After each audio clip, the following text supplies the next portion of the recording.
Assalamualaikum warahmatullahi wabarakatuh. Kami dari kelompok 5 beranggotakan 2 orang, yaitu Afiatun Nurul Habibah dan Dewi Laraswati. Izin mempresentasikan tentang analisis makrokopis dan mikrokopis pada folium dan amilum. Yang pertama kita akan membahas tentang folium. Ini adalah daun biji, bahan jadiannya ada Psidium sirut. Nama lain daun jambu biji, tanaman asal Psidium guajavae L, keluarga Mystaceae. Bagian yang digunakan adalah daun. Identifikasi simplicia, makrokopis, dan organoleptis. Psidium guajavae folium berbentuk lembaran daun, warna hijau, bau khas, aromatik, rasa kelat, daun tunggal, bertangkai pendek, panjang betangkai daun 0,5-1 cm, helai daun berbentuk bundar menjorong, panjang 5-13 cm, lebar sampai 3-6 cm, pinggir daun agak rata menggulung ke atas, permukaan atas agak licin.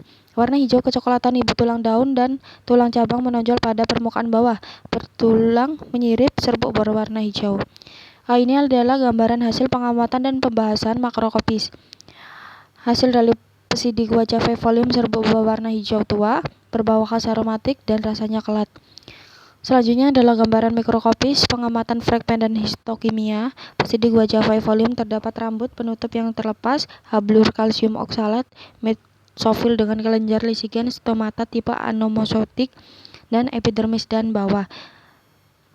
Pembahasan Psidium guajavae folium, fragmen yang dapat membantu praktikum dalam menentukan bahwa sampel yang diuji adalah Psidium guajavae folium, yaitu fragmen mesofil, rambut penutup, dan adanya fragmen khas dari simplicia ini yaitu epidermis dengan stomata dan rambut penutup yang menempel. Manfaat tanaman daun biji mengandung berbagai senyawa metabolit sekunder antara lain tanin, minyak sirih, flavonoid, dan saponin. Senyawa tersebut berpotensi sebagai antioksidan dan bahan pengawet alami. Daun jambu biji dikenal sebagai bahan obat tradisional untuk batuk dan diare. Jus jambu biji Bangkok juga dianggap berkhasiat untuk membantu penyembuhan penderita demam berdarah dengue. Daun jambu biji sudah dikenal sejak dahulu sebagai pencegah dan mengurangi diare. 3 helai daun jambu biji direbus dengan 2 gelas air putih, lalu direbus, disaring, dan diminumkan pada orang yang terkena diare. Kuah jambu biji mengandung banyak vitamin dan serat sehingga sangat cocok sekali dikonsumsi untuk menjaga kesehatan. Warna daging dan jambu biji yang merah mengidentifikasikan jambu biji kaya akan vitamin A untuk kesehatan mata dan antioksidan.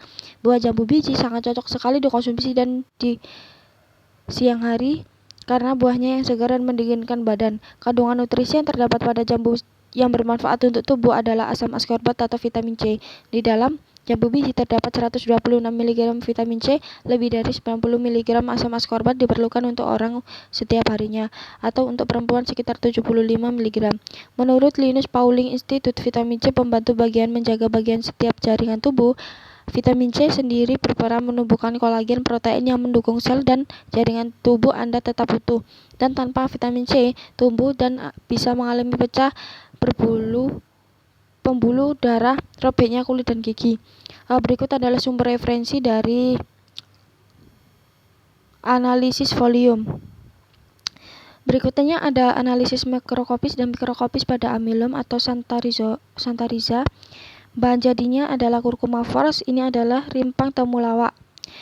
Tanaman asal Curcuma Xanthorrhiza Roxb, sukunya Zingiberaceae. Makrokopisnya adalah bentuk bundar atau jorong, warna kuning kecoklatan, bau aromatik dan tajam dan agak pahit.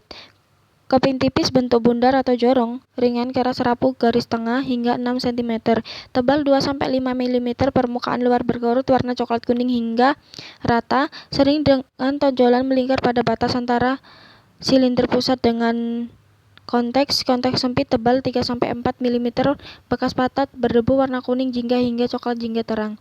Mikrokopis dalam air dapat terlihat adanya amilum atau bentuk amilum lebih besar dari amilum jahe dalam kloral hidrat.